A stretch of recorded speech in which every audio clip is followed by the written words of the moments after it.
Saya sedang berpikir tentang apa yang Yesus katakan. Bukan memerintah, melainkan melayani.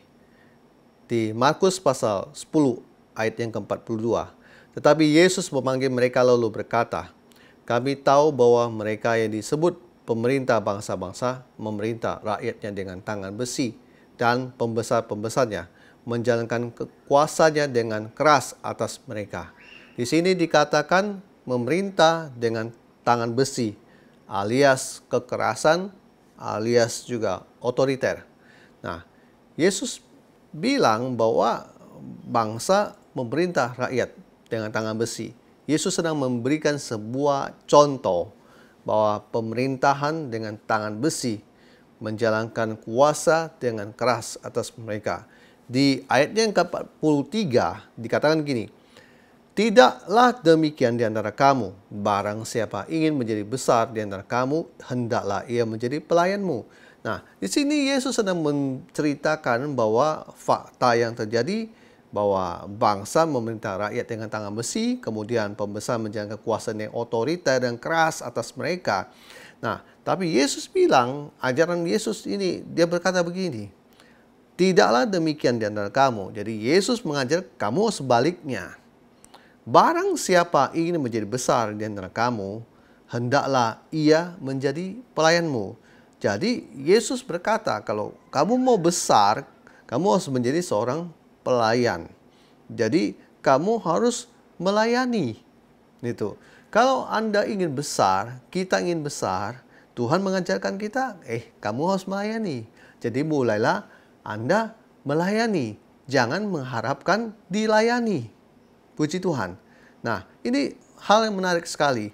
Dan saya belajar dalam kehidupan ini bagaimana ajaran Yesus ini saya terapkan dalam hidup saya.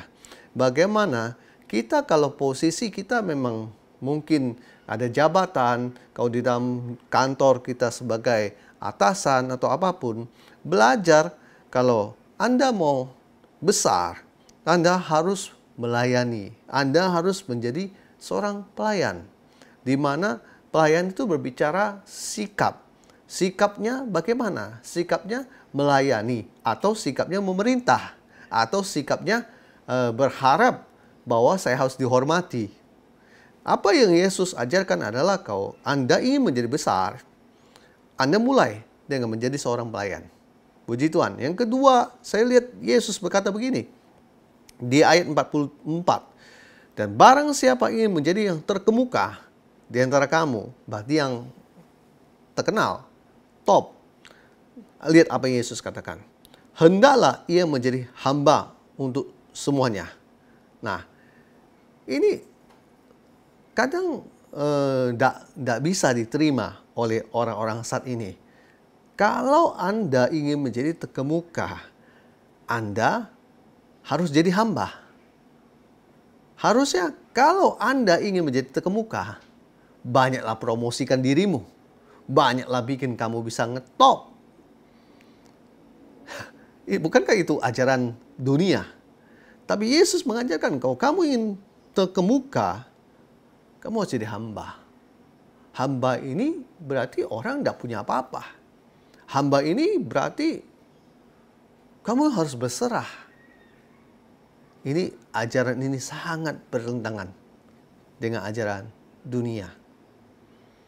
Di mana Yesus mengajarkan, kalau kamu mau menjadi terkemuka, kamu jadi hamba. Hamba ini orang nggak punya apa-apa. Hamba ini dia tidak merasa pantas untuk memperkenalkan dirinya. Tetapi justru saya belajar satu hal. Apa yang Yesus ajarkan ini. Ketika kita hidup dengan posisi jadi hamba, Tuhanlah yang akan mengangkat kita. Amin. Tuhanlah yang akan mempromosikan kita. Amin. Tuhanlah yang akan memperkenalkan kita kemana-mana. Bukan Anda sibuk memperkenalkan diri Anda. Bukan Anda sibuk minta di subscribe channel Anda ataupun dipromosikan dan sebagainya. Tidak perlu. Tiru apa yang Yesus katakan. Lakukan apa yang Yesus perintahkan. Di mana Yesus bilang, kamu harus jadi hamba untuk semuanya. Kalau kamu ingin menjadi terkemuka, kamu ingin jadi terkenal, kamu harus jadi hamba. Hamba ini berarti ya, dia nggak bisa berbuat apa-apa. Dia tahu kok hamba ini terbatas. Di ayat yang ke-45, terakhir. Karena anak manusia juga datang bukan untuk dilayani, melainkan untuk melayani dan memberikan nyawanya menjadi tebusan bagi banyak orang. Luar biasa. Yesus sudah bilang, aku ini datang bukan untuk dilayani, melainkan aku melayani. Dan saya garis bawahi, memberi nyawa. Yesus memberi nyawa dia sendiri, alias berkorban kepada umat manusia. Apa yang Tuhan Yesus lakukan ini luar biasa. Dan menginspirasi saya bahwa kita sebagai hamba Tuhan, kita ini bukan untuk dilayani, tetapi kita ini melayani. Hal yang salah saya lihat, di mana orang sekarang mintanya dilayani. Padahal kita ini hamba Tuhan. Kita harus menjadi contoh. Kita yang melayani.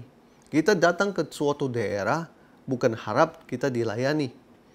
Seringkali kalau di pedalaman, di daerah terpencil, gereja-gereja yang tidak seperti di kota Jakarta, Surabaya, Semarang, itu di sana Anda tidak dilayani. Anda di situ Anda melayani. Anda di situ Anda yang melayani jemaat. Bukan membawa semua, menenteng sebuah nama terkenal, lalu Anda minta dilayani. Contohnya apa yang Tuhan Yesus ajarkan. Dia datang bukan untuk dilayani, melainkan dia melayani. Bahkan dia berkorban. Nah, hari-hari ini saya lihat orang tidak mau berkorban untuk pelayanan. Apa yang saya lihat di lapangan adalah mereka mencari keuntungan. Maaf kata, ini bukan membicarakan seseorang atau mengkhotbahkan hal yang jelek. Tapi yang saya lihat adalah sebuah realita. Bapak dan Ibu, kita jangan mencari keuntungan. Ya namanya kita pelayanan, kita berkorban. Bukan minta orang lain berkorban atau mengorbankan orang. Bapak dan Ibu, lihat apa yang Yesus lakukan. Luar biasa. Kita patut mencontohi sikap Yesus. Dia memberikan nyawanya. Artinya dia berkorban. Dia memberikan yang terbaik hidup dia sendiri buat menebus dosa kita.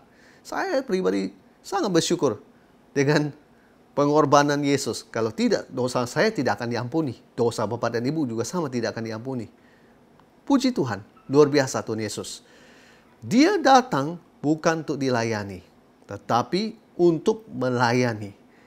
Hari-hari ini, contoh sikap yang sama. Yesus datang bukan untuk dilayani. Kita juga ketika kita melayani, kita datang bukan untuk dilayani, tetapi kita datang untuk melayani. Memberikan pelayanan kepada umat Tuhan, di mana mereka membutuhkan jamahan, pelepasan, pemulihan, dan lain sebagainya. Sehingga kerajaan Allah semakin ditegakkan di bumi ini, khususnya di bumi Indonesia. Tuhan Yesus memberkati kita semuanya. Amin.